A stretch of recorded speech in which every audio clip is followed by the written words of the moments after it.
तीन के मजा आवा थे नहीं, कितना मजा आवा थे। बाप माने तो मुंह लटकाए के बैठे तो नाचवा तब ना अच्छा लगी। नाचो नहीं दुआ था, नाचा कम से कम आई थे तो मनोरंजन करे खाएंगे। नाचा नाचा कोई ऐसे मना नहीं करवाए।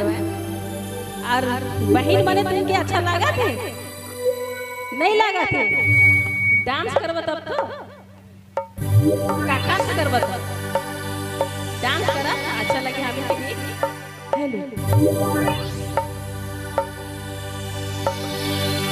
अरे चिट्ठी नहीं लिखी, अरे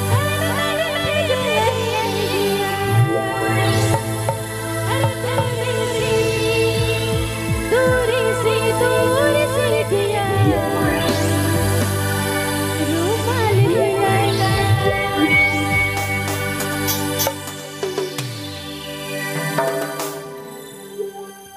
हेलो हेलो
डॉक्टर विनोद दा आप बुधू से संपर्क कर सकते हैं स्टेज के समीप आके।